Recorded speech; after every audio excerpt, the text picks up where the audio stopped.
Creo que ya somos pocos, o sea que si son tan amables de pasarse más al frente para que alcancen a ver las imágenes. Creo que tenemos ahí un problema con la resolución del cañón, entonces si se acercan un poco más van a poder apreciar mejor las imágenes.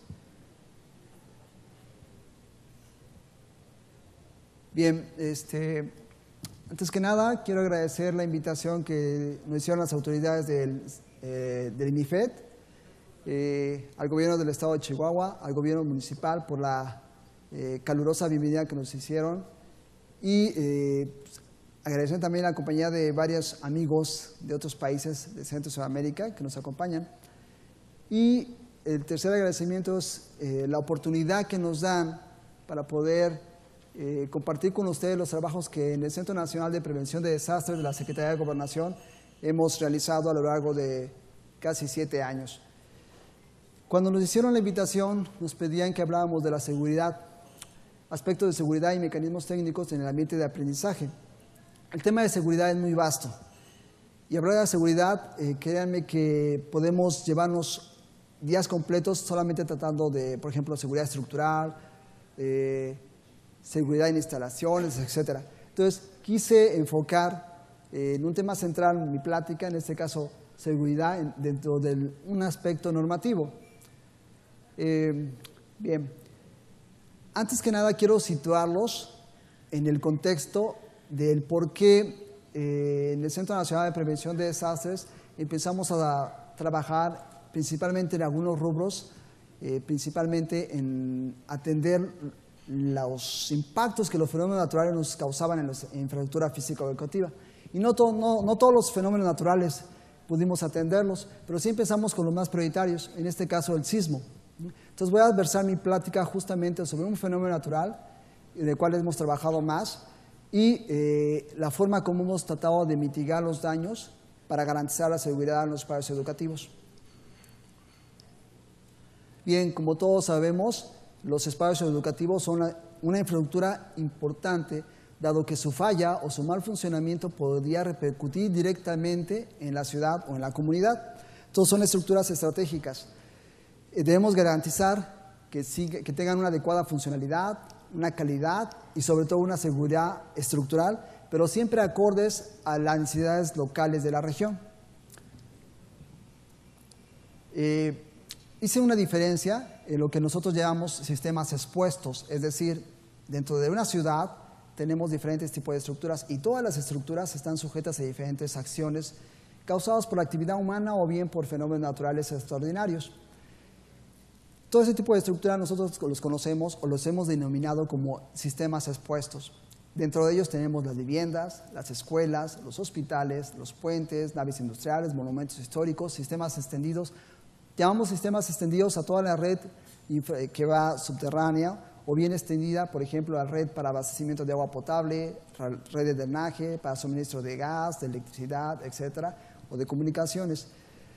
Bien, todo ese tipo de estructuras interactúan unas entre otras. A veces no podemos aislar, mejor dicho.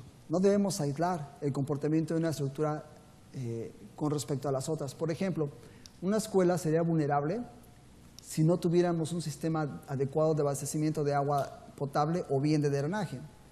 Obviamente también no tendríamos una escuela con cierto nivel de seguridad o de apoyo si no contamos con hospitales.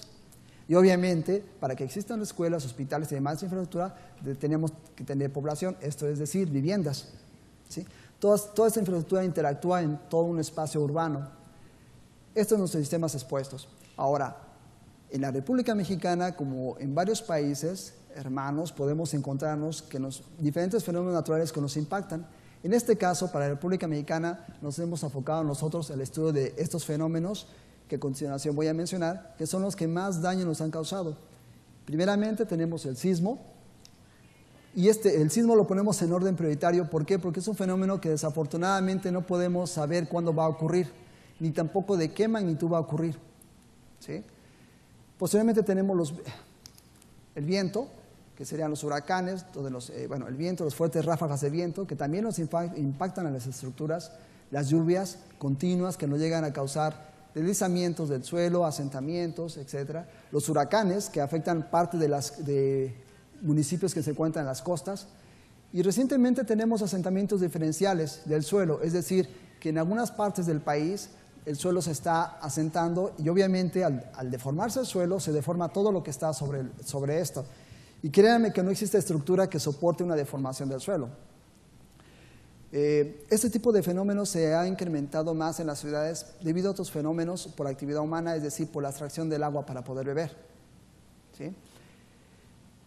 También nos hemos encontrado con inestabilidad de laderas, es decir, zonas de cerros donde colapsa la ladera y llega a sepultar o dañar a las estructuras que están sobre de ellas o debajo de ellas.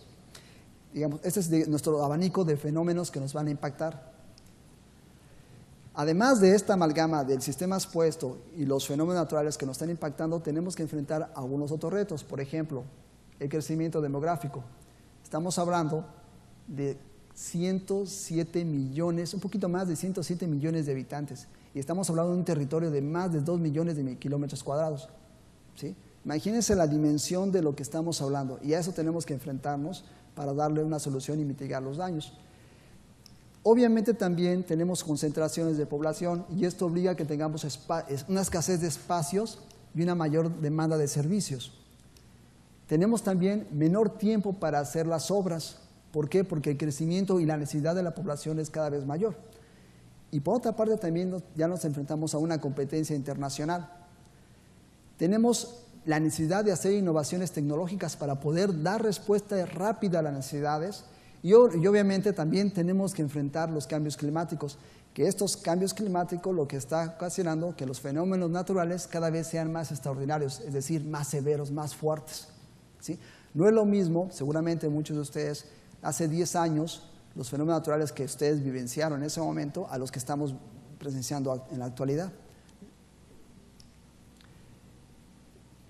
Vamos a ubicarnos un poquito en algunos de esos fenómenos. Lo que estoy presentando aquí es una zonificación sísmica del territorio mexicano. Esta zonificación se la hizo la Comisión Federal de Electricidad y en la cual se dividen en 4 zonas. La zona de color verde, en este caso en la pantalla, ubica la zona de menor intensidad sísmica, es decir, la zona en el país donde se siente menos o bien donde se presentan menos actividades sísmicas. Nosotros nos encontramos por aquí así. ¿Sí? Entonces, estamos en una zona de baja intensidad sísmica. La zona amarilla es la zona de mediana intensidad sísmica. Bueno, ojo, no quiere decir que en la zona verde no tiemble, sí tiembla, pero no es igual que en otra parte del país. La zona naranja es la zona de alta sismicidad sísmica y la zona roja es la zona de mayor intensidad sísmica. El 70% de la energía sísmica en el país se genera en esta zona, porque justamente ahí están interactuando unas placas, una penetra bajo la otra y obviamente genera, cuando hay deslizamiento, movimientos de la superficie que nosotros los sentimos como sismos. Y entonces, este tipo de zonificación nos permite identificar cuáles son los puntos principales a atender, es decir, aquellas regiones que son prioritarias. ¿Sí? Por ejemplo, si vamos a diseñar en la zona de Guerrero, Colima y demás, pues justamente lo que impacta en esta zona es el sismo. No va a ser igual los requisitos de diseño sísmico en esta parte que en la zona, por ejemplo, en Chihuahua, ¿no? Bien, aquí les ilustro en la parte inferior derecha un nuevo mapa de la República Mexicana y solamente grafiqué algunas trayectorias de huracanes. Entonces, todas las líneas que ven ahí son trayectorias de huracanes que se han presentado. Algo similar ocurre también en el Golfo de México, nada más que no os quise ilustrar, esto solamente como ejemplo, para que vean que también esos huracanes también nos generan fenómenos como así un impacto de una carga de agua y además fuertes ráfagas de viento, que tenemos que diseñar nuestras estructuras para que puedan soportar esas ráfagas de viento. Y cada vez son más frecuentes, ¿eh? Entonces, por ejemplo, en este caso, sismos, vientos, lluvias, fenómenos extraordinarios nos están impactando en los planteles, y no solamente en los planteles, sino en todo sistema estructural urbano. ¿Sí? Y este tipo de impacto se presenta como una degradación, daño, agrietamientos, desplomos, etcétera, que van reduciendo la vulnerabilidad de las estructuras y las hacen cada vez más débiles a los fenómenos. Por ejemplo, cuando se presenta un huracán, La humedad puede degradar la resistencia del material y obviamente ya no resiste igual para un sismo. Bien, aquí les quise compartir con ustedes un poquito de los daños que hemos visto después de hacer evaluaciones. Esto es un collage de apenas unas 7 láminas en un periodo de evaluación del orden de unos 10 años. ¿Sí? Entonces, nos encontramos con sistemas estructurales poco aptos para resistir a sismos y asentamientos. Observen las imágenes, son unas escuelas, en realidad son unas escuelas muy antiguas, todavía existen algunas de ellas. Originalmente son estructuras que se adaptaron para poder servir como escuelas, pero no fueron diseñadas como escuelas. Todavía están algunas. Nos encontramos también con estructuras construidas con materiales de calidad eficiente. Ahorita sí podemos, digamos, ser un poquito más exigentes porque hemos avanzado en cuanto a los materiales que se han diseñado y probado experimentalmente. Y comparados con los materiales actuales, obviamente esos materiales son altamente deficientes, incluso los sistemas estructurales también son deficientes. Nos encontramos también con una deficiente mano de obra, incluso diseños y procesos constructivos. Por ejemplo, aquí en la imagen central es una columna. Obviamente la columna es parte del diseño y es el soporte de las losas, y resulta que la atravesaron con este tubo para barandal. ¿Sí? Obviamente es acero, no se contempló que se podía corroer y va degradando a la columna, y obviamente ya perdió la columna área de soporte, entonces una columna que no puede soportar la carga para la cual fue diseñada.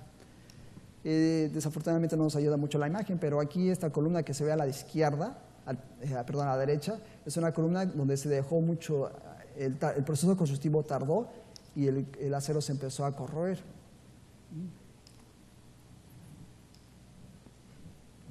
Bien.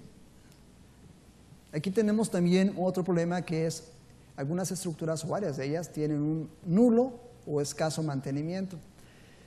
En algunas zonas, principalmente la sierra de Guerrero, Puebla, nos llegamos a encontrar también con un problema de que no se le da mantenimiento en las azoteas, y en los árboles que se encontraban en la periferia soltaban las hojas y que se iban acumulando, tapaban los sistemas de drenaje de agua pluvial.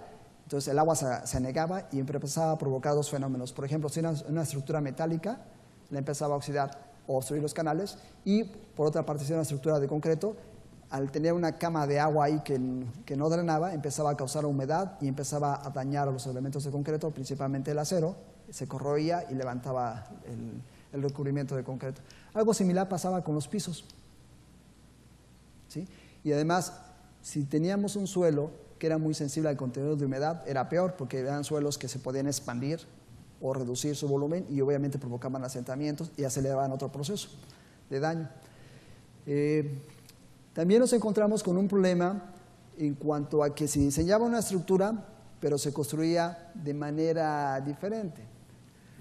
Por ejemplo, la estructura que ven a la izquierda es una escuela secundaria, está diseñada para que sea soportada por columnas de concreto, y las columnas se diseñan para que cuando ocurra un sismo se puedan mover libremente y disipar energía por deformación. Sin embargo, en el proceso constructivo, los muros que no eran estructurales, sino eran no estructurales, o sea, muros divisorios, se colocaron justamente en contacto con la columna. Por ejemplo, este muro se puso en contacto con la columna. En el muro, en la imagen de la derecha, vemos la columna y también en contacto con un muro que en la parte superior tiene ventanas. Pero el sistema constructivo, el sistema de carga era la columna. Sin embargo, colocamos muros no estructurales en contacto con la columna. Cuando se presentó el sismo, la columna se quería mover y se empieza a golpear con el muro no estructural y se daña la columna, como el elemento que tenemos en la imagen central.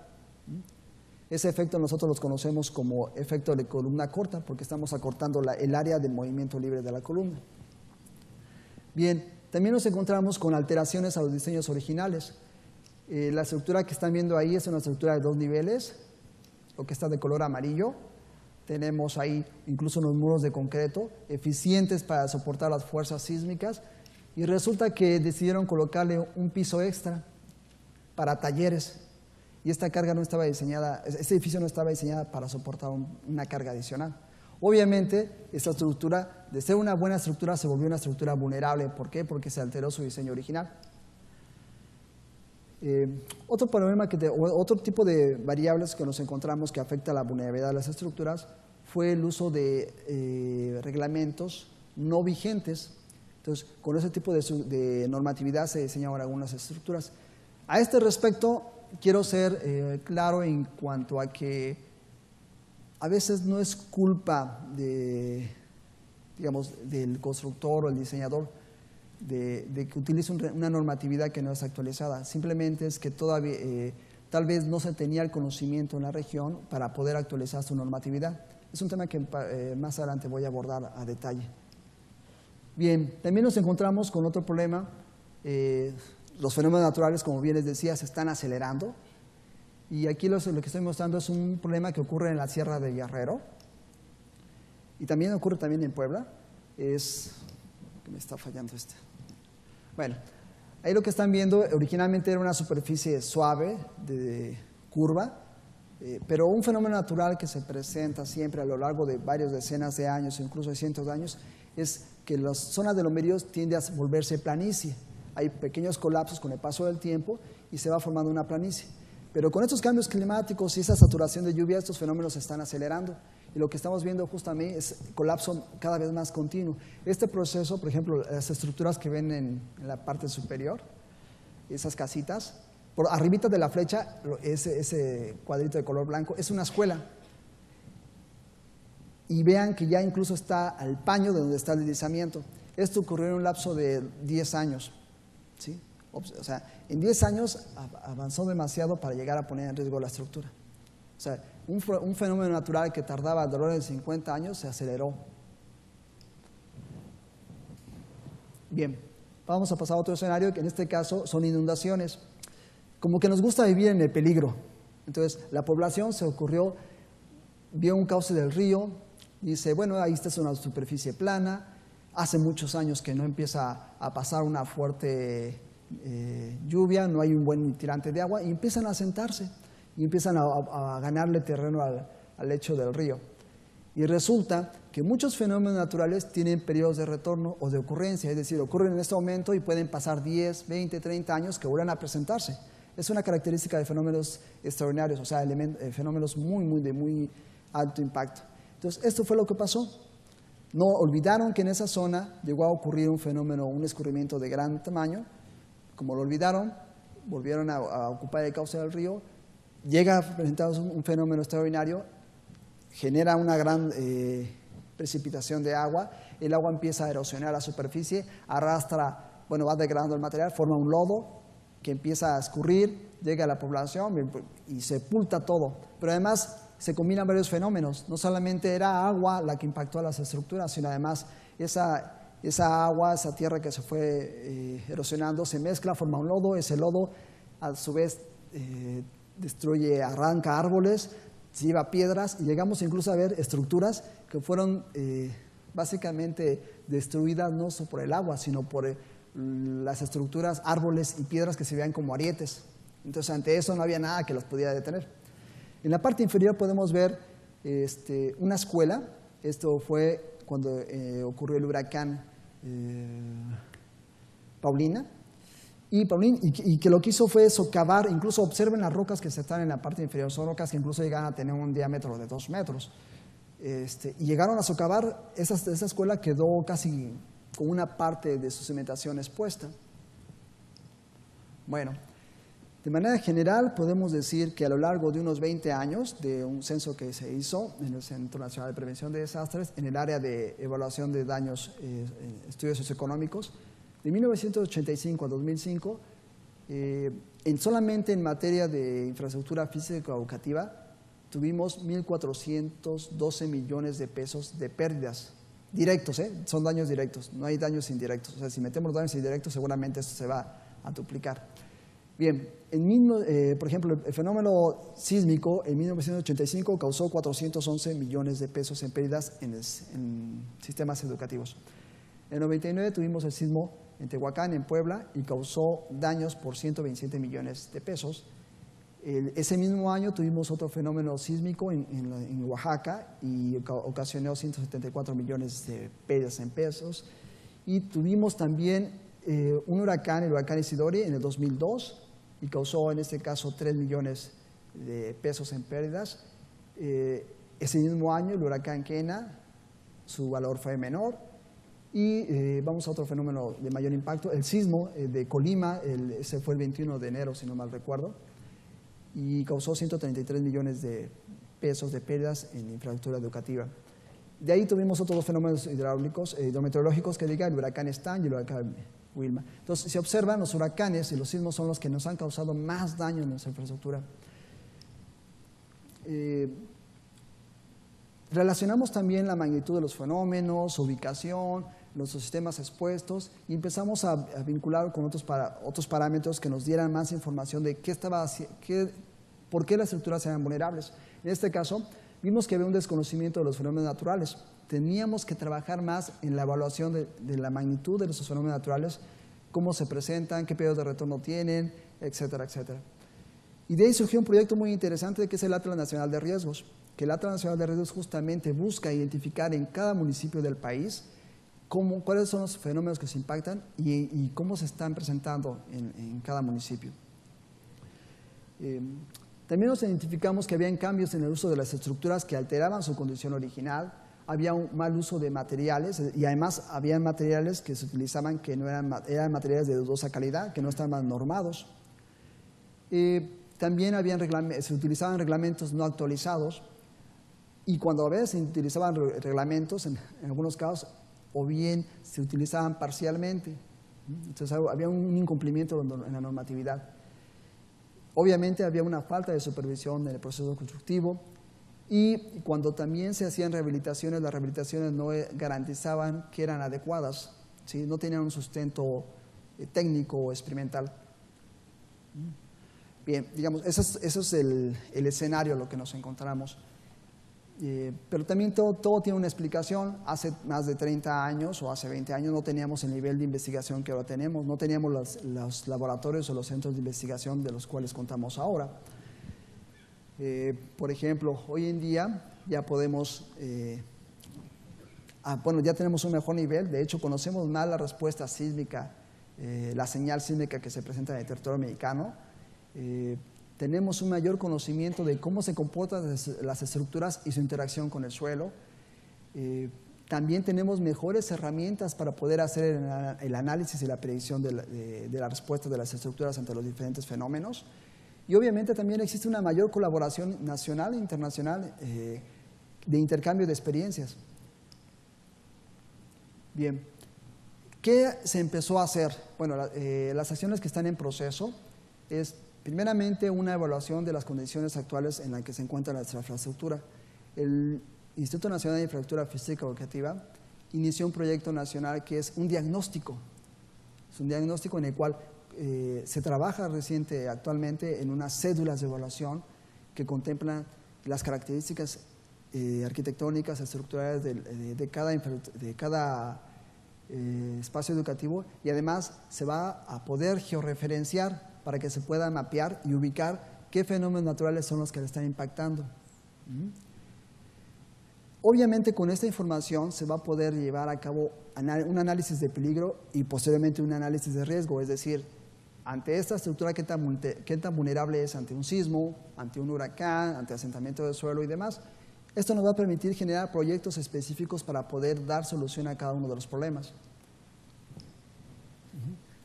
También se está trabajando en la generación de normas específicas. Por ejemplo, como ustedes vieron en las imágenes, tenemos estructuras que no debían de estar en zonas de riesgo.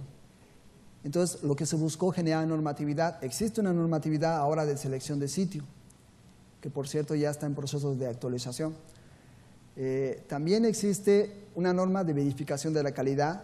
Entonces, todo ese tipo de documentos normativos nos permite poder garantizar el cumplimiento de ciertos parámetros mínimos para garantizar la seguridad de las estructuras.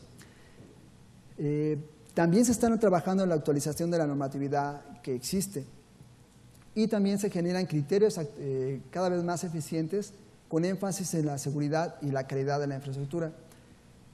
también se están generando, por ejemplo, las anteriores medidas que les acabo de mencionar son para las estructuras que van a nacer, es decir, para las estructuras que van a construirse ya hay un marco normativo más robusto, más exigente que dice tienes que construir en un sitio adecuado y además tienes que tener estas características y tienes que utilizar esta norma de diseño sísmico y esta norma para diseño por viento, etcétera, etcétera. Pero las estructuras que ya existen tenemos que darle otro tipo de solución que sería de medidas de rehabilitación o bien de refuerzo. Entonces, esas medidas de mitigación y de refuerzo también se están trabajando. Créanme, en ese rubro es algo muy complejo, porque como tenemos una gran variedad de estructuras, cada una tiene diferente tipo de respuesta.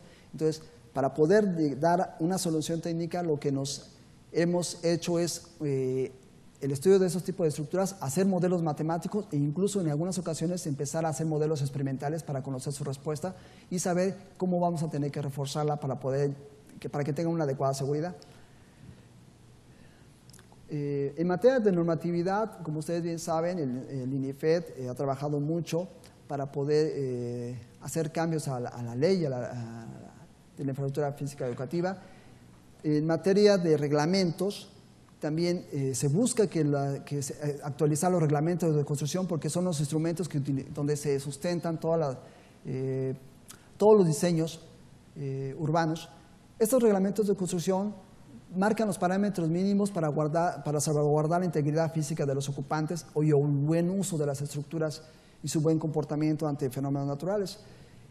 Si bien el reglamento de construcciones marca parámetros generales de diseño y demás, se complementa con normas técnicas complementarias. En este caso son documentos anexos al reglamento en el cual se detalla con precisión cómo diseñar por sismo, cómo diseñar por viento, cómo diseñar una estructura metálica, cómo diseñar una estructura de concreto, una estructura de mampostería o bien cómo diseñar la cimentación.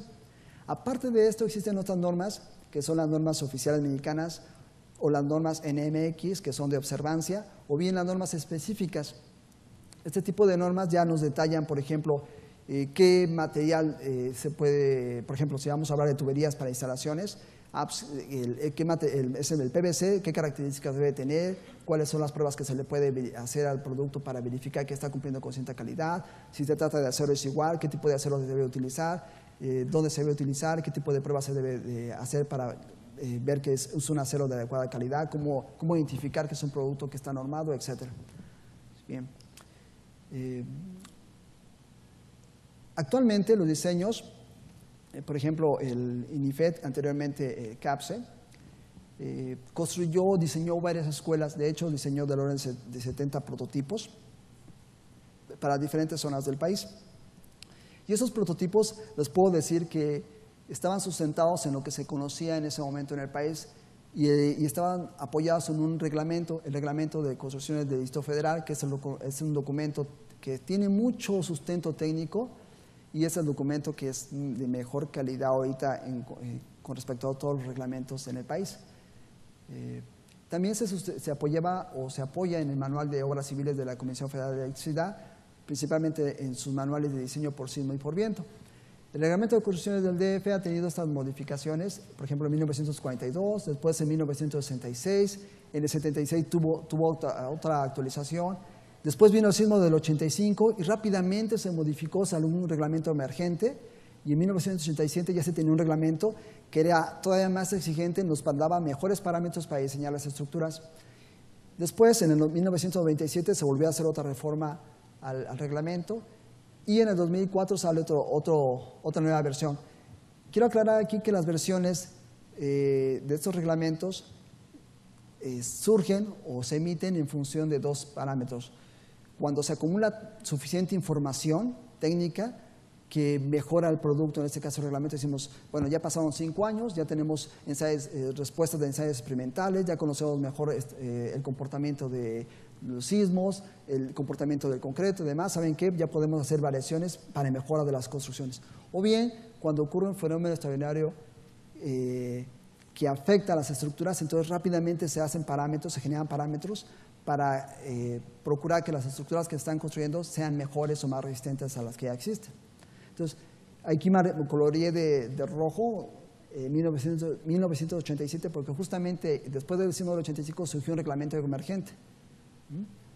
Recientemente ya les puedo comentar que los grupos técnicos que se encargan de elaborar las normas técnicas complementarias que van para el reglamento de construcción del DF ya se reunió, ya empezaron a trabajar, entonces en fechas próximas ya van a tener la nueva versión del reglamento.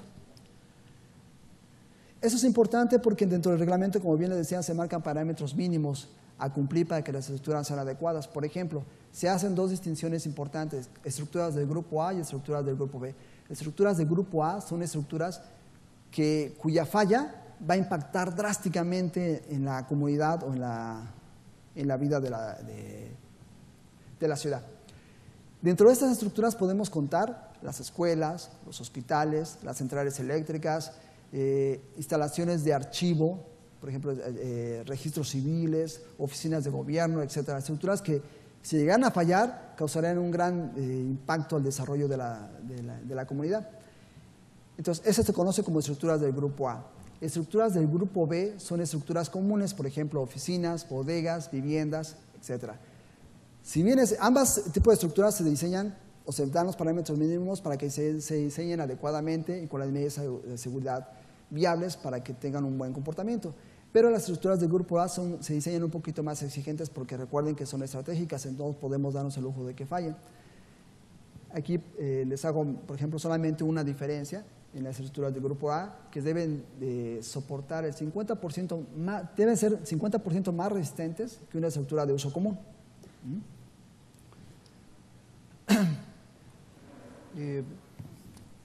Además de estar investigando para mejorar y conocimiento y aportar a los reglamentos de construcción, esta normatividad tiene que ser concordante con la normatividad internacional.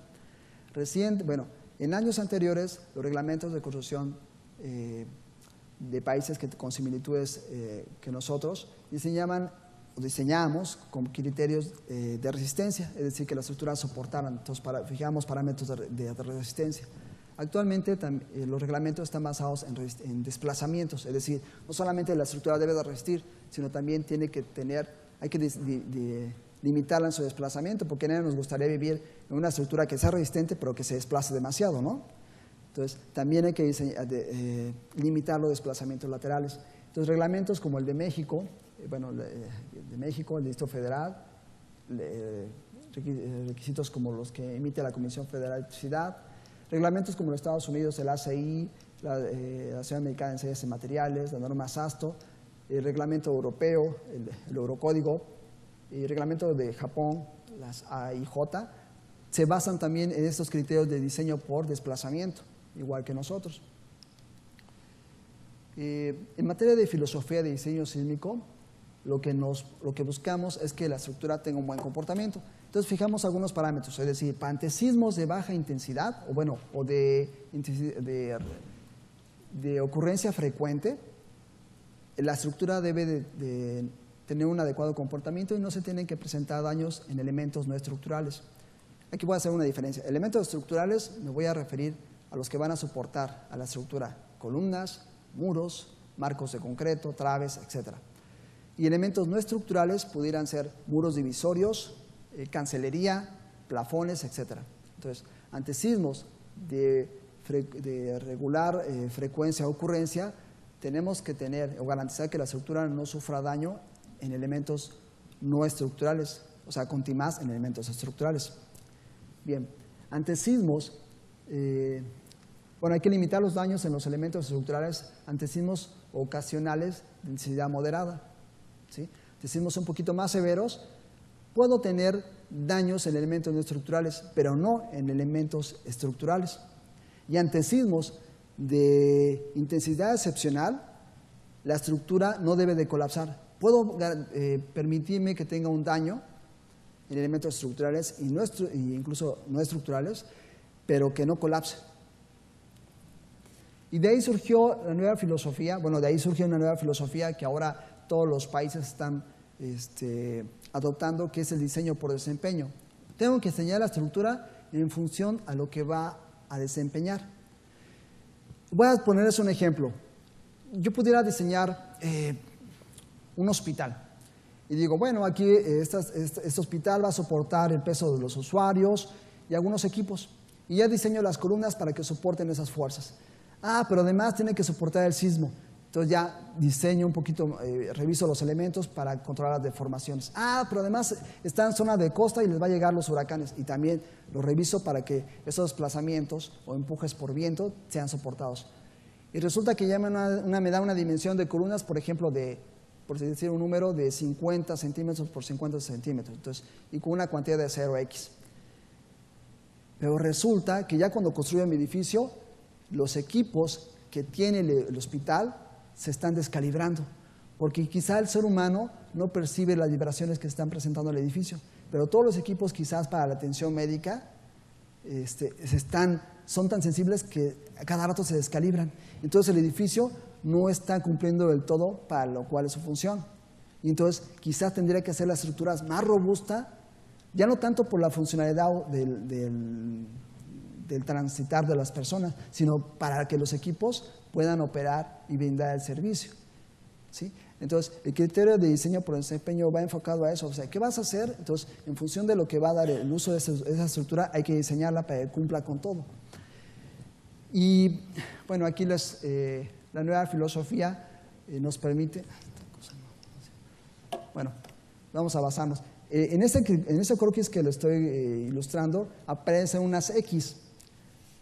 En la parte superior aparece una franja azul que nos va a decir que la estructura debe de operar permanentemente, si tiene una ocupación inmediata, o que si tiene que garantizar la protección de la vida, o bien tiene que resistir ante el colapso. Y en la parte que está de color rosa, nos relaciona el fenómeno que está ocurriendo, es un fenómeno sísmico.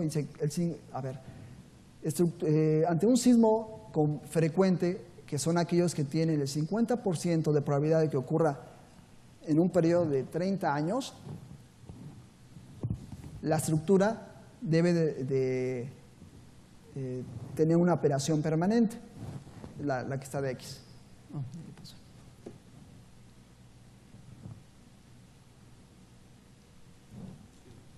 ¿Sí? No, el láser.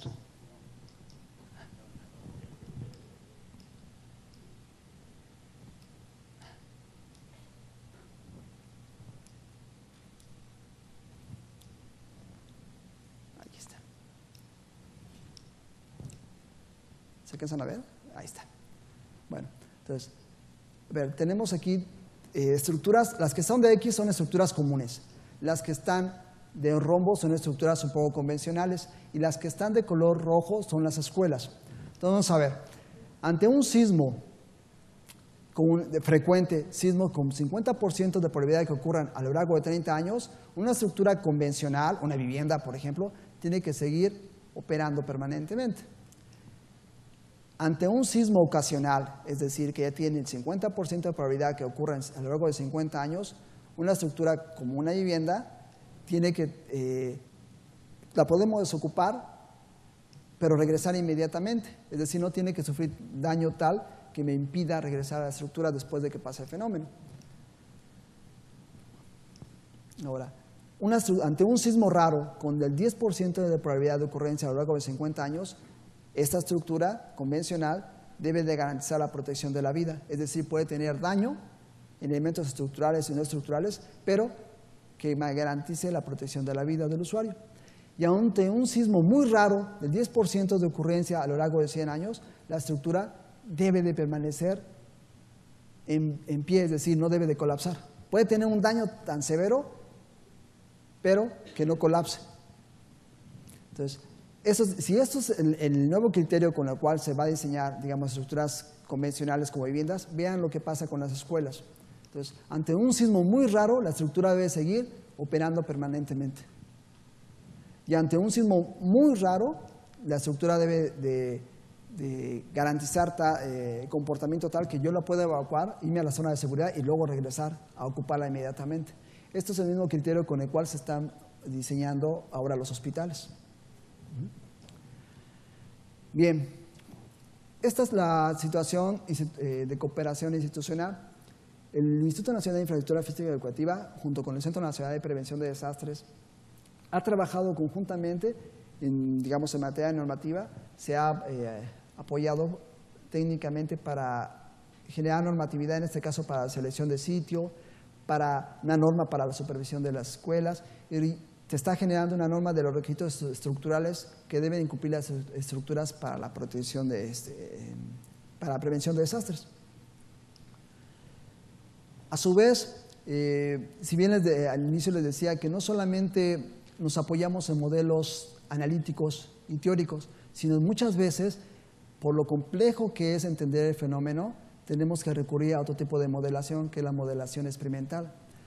Recientemente, en unos 4 o 5 años, con el INIFED hemos trabajado en darle solución para rehabilitar, reforzar las estructuras que ya existen, ¿sí? Como bien les decía, hemos trabajado mucho en normatividad para estructuras que van apenas a construirse, pero para las que ya existen también estamos buscando la solución, que en este caso es generar técnicas de rehabilitación. Entonces, generamos un proyecto en el CENAPRED que se conoce como Proyecto para la Reducción de la Vulnerabilidad de la Infraestructura Física Educativa. Ahí lo que estamos haciendo son ensayos experimentales, estudios analíticos de modelos a escala natural. Es decir, analizamos las escuelas que predominan en el país y vemos cómo se comportan ante los diferentes fenómenos que le están impactando. Generamos criterios para evaluar qué tan vulnerables son las estructuras. Y obviamente, también en función de su respuesta, generamos técnicas de refuerzo y rehabilitación. Se comparte mucho también la información para generar cursos y asesorías técnicas. Y obviamente también la idea es generar manuales de refuerzo y rehabilitación, obviamente en la normatividad respectiva. Y lo que están viendo en la parte inferior es un proyecto que hicimos hace 4 años con el INIFED. Este es un modelo de 2 niveles, en una estructura que se conoce como la estructura 12C, una estructura 12 es de estructura de 2 niveles y C es de concreto, soportada por columnas de concreto. Esta estructura, en la parte de la imagen de la izquierda, vemos es un modelo matemático, es el modelo analítico que se hizo de la estructura. Se analizó para las condiciones sísmicas de la zona de Guerrero, les decía que la zona roja que vimos en el mapa, que es donde se le ve más energía sísmica, y vimos que tenía ciertas deficiencias a lo que marca el reglamento actual. Esto quizás se deba a 2 razones. Tenemos, como les decía, mayor conocimiento ahora del fenómeno y mejor forma de analizar la respuesta de las estructuras. Y aunque muchas de las estructuras todavía existen, tuvieron un buen comportamiento cuando se presentaron sismos anteriores, pero no pasan con la exigencia de la normatividad actual. Entonces buscamos ahora cumplir con la normatividad actual, entonces lo que hicimos, vamos a reforzarlas. Entonces se generó el modelo matemático. Habían ciertas incertidumbres en cuanto al modelo matemático y se decidió construir un modelo a escala natural. Lo que están viendo es justamente el modelo en la parte derecha, es un modelo, es un salón, se construyó completito el salón. ¿Sí? La idea de representar los 2 niveles, la carga debida al segundo nivel se dio con un lastre de arena. No se alcanza a ver aquí. Bueno, esa zona café que se ve en la parte superior, justamente la arena que se puso para simular el peso de los usuarios y el mobiliario. Y en la parte al fondo, abajo del letrero que dice modelo experimental, vemos un muro de concreto que tiene muchas perforaciones. Más abajito están unos pistones hidráulicos que son los brazos mecánicos con los cuales se empujó el modelo para poder producir el desplazamiento que le produciría un sismo. Entonces aquí nos encontramos ahora dentro del modelo, o sea, de hecho estamos dentro del salón, le aplicamos fuerza y vemos viendo cómo se degradaban o qué daño se le estaba produciendo a las columnas en las traves. Y se estaba midiendo la señal porque además también se colocaban acelerómetros para medir la vibración que tenía la estructura. Entonces todo ese tipo de información nos permitió generar técnicas de verificar. Primeramente, verificar la respuesta de la estructura, si estamos diseñando adecuadamente. Y segundo, técnicas para reforzarlas. Entonces, aquí no nos favorece mucho la imagen, pero lo que están viendo es una diagonal, unos tirantes ahí. Esa es una propuesta que se decidió para, una vez dañado el modelo, ya teníamos un modelo representativo, imaginemos que un sismo lo dañó, entonces ahí está la escuela, entonces ahora hay que repararla. Entonces, se idearon varios procesos de rehabilitación. Uno de ellos es colocar tirantes de acero para rigidizarla. ahí había ciertas, digamos, factores a considerar, que estos tirantes requerían mantenimiento y bla, bla, bla. Entonces se decidió mejor colocar unos marcos, unos muros de concreto. Esos muros de concreto se ubicaron adecuadamente para que no obstruyéramos la iluminación y ventilación natural de los salones. Y no en todos los salones iban a colocar los muros de concreto, sino se analizó solamente adecuadamente para que se pudieran distribuir en forma uniforme. De tal manera que un modelo de ese estilo, de esta estructura, la que vemos abajo en la imagen, en la parte inferior solamente para poder cumplir con el reglamento actual, requeríamos del orden de unos 6 muros de concreto en la parte inferior. Entonces no todos los salones tenían que ser reforzados. Pero ya teníamos una técnica avalada experimentalmente. De hecho, se hizo el modelo, se dañó, se reparó, se volvió a ensayar y vimos que funcionaba la técnica de refuerzo. ¿Esto qué nos permite? Bueno, pues tener ya procedimientos de rehabilitación experimentalmente avalados. Y además, como ya tenemos el procedimiento, incluso abaratamos el costo de rehabilitación, porque ya podemos decirle al quien va a reparar, mira, tienes que hacerlo de esta manera. Bueno, en suma, aunque nos hace falta mucho por conocer, observen que aquí tenemos solamente un fenómeno que sea el sismo, y estamos estudiando unas cuantas estructuras apenas de los diferentes modelos que existen, pero ya hemos avanzado. Como bien decía el arquitecto Garza en la mañana, de los 10 kilómetros ya avanzamos quizá 10 centímetros, ¿no? Pero lo estamos haciendo.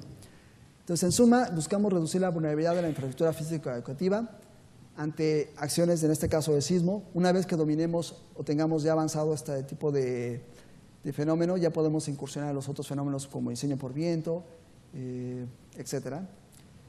Estamos también trabajando en la actualización permanente de la normatividad, también en la evaluación de la acción de los fenómenos naturales extraordinarios, todos los demás fenómenos naturales. Les decía que se está trabajando recientemente en el Atlas Nacional de Riesgos, que ya contempla todos los fenómenos que están impactando en los diferentes municipios del país. Obviamente también hemos ganado mucho con el intercambio de experiencias con otros países, por ejemplo, con países como Japón, Taiwán, donde ellos también están haciendo diseños experimentales de escuelas a tamaño natural y compartimos la información. Y el objetivo también es mejorar la calidad de los espacios educativos. Bueno, pues por mi parte es todo. Muchísimas gracias. No sé si tengan alguna pregunta.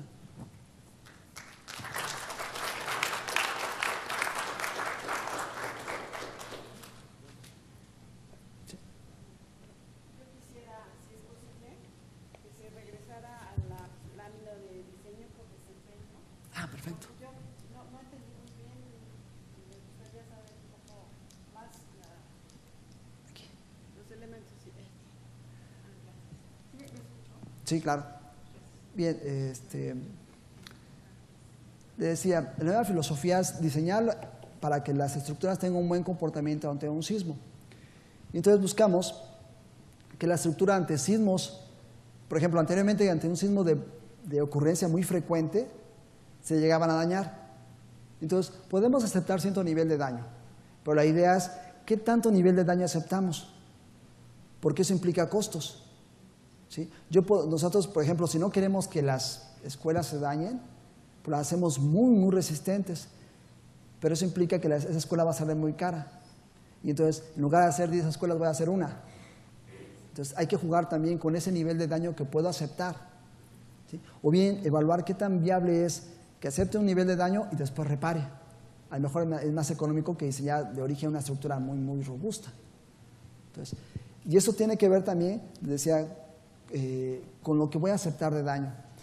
El criterio general es de que las estructuras estratégicas como la del Grupo A, y tratamos de escuelas y hospitales, no nos permitamos daño alguno.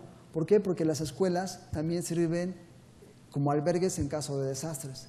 Entonces cumplen doble función, incluso a veces triple, porque son centros de reunión estratégicos. Entonces, ante ese tipo de situaciones, como son muy importantes, entonces debemos garantizar un buen comportamiento. Entonces, en esa lámina lo que únicamente que estoy comentando es que la estructura tiene que soportar, bueno, la filosofía actual es de que ante un sismo muy raro, por ejemplo, ese circulito de color rojo, ante un sismo muy raro, es decir, que tiene una probabilidad de ocurrencia de 10% a lo largo de 50 años, la estructura debe de estar en operación. ¿sí? No, y una estructura, por ejemplo, convencional, ante un sismo muy raro, una vivienda, por ejemplo, puede sufrir daño en elementos estructurales y no estructurales, pero debe proteger la vida, ¿sí? Es decir, para este sismo muy raro, o sea, un sismo de fuerte intensidad, la escuela debe seguir operando tranquilamente y una vivienda puede sufrir daño. Puede aceptar que se dañe la vivienda, pero no así la escuela.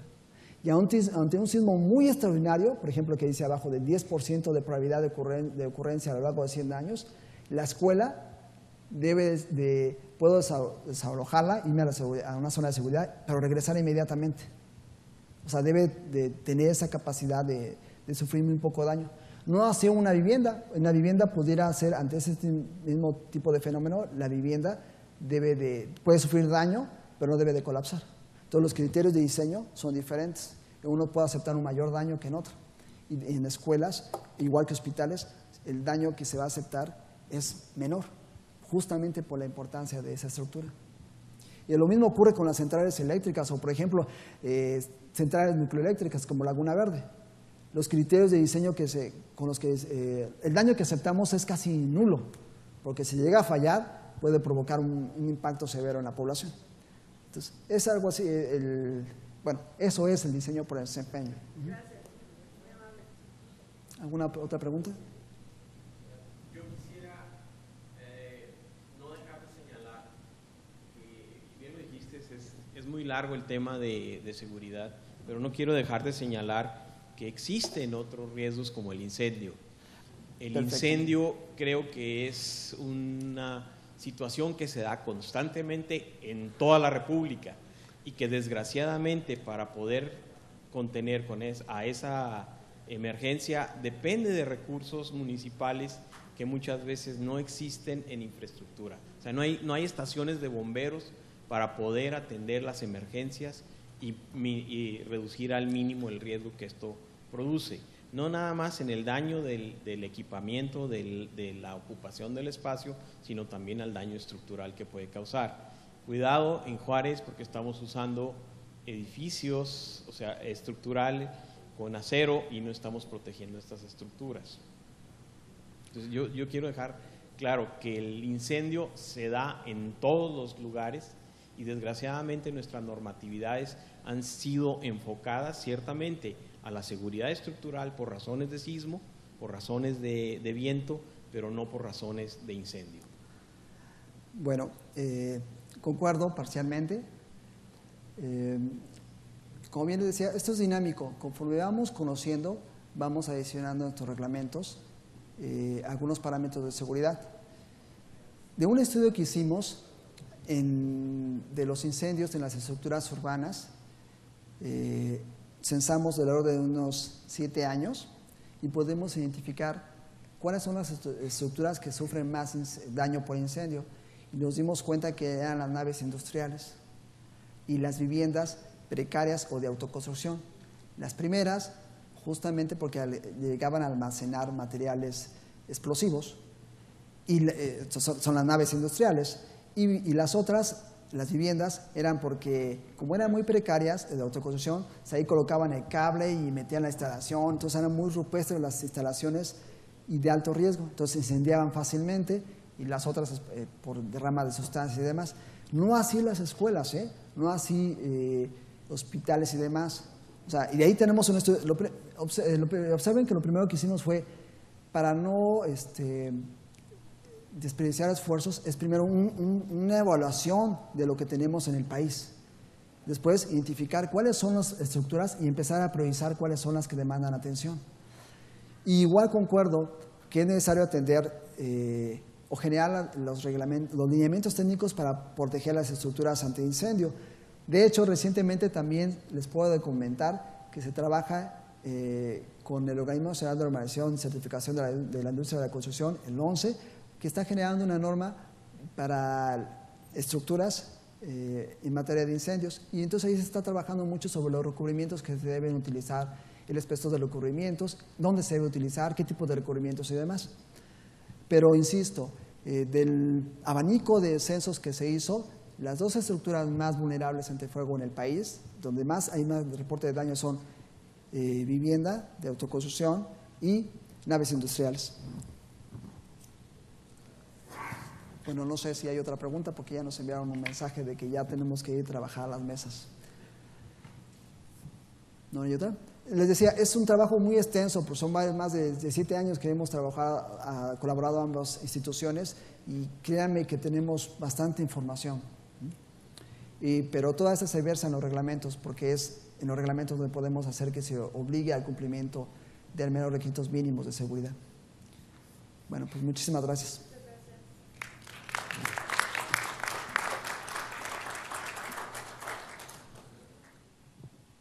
Muchas gracias al ingeniero Miguel Ángel Pacheco del Centro Nacional de Prevención de Desastres por la conferencia Aspectos y Mecanismos de la Seguridad de los Ambientes de Aprendizaje. Los invito.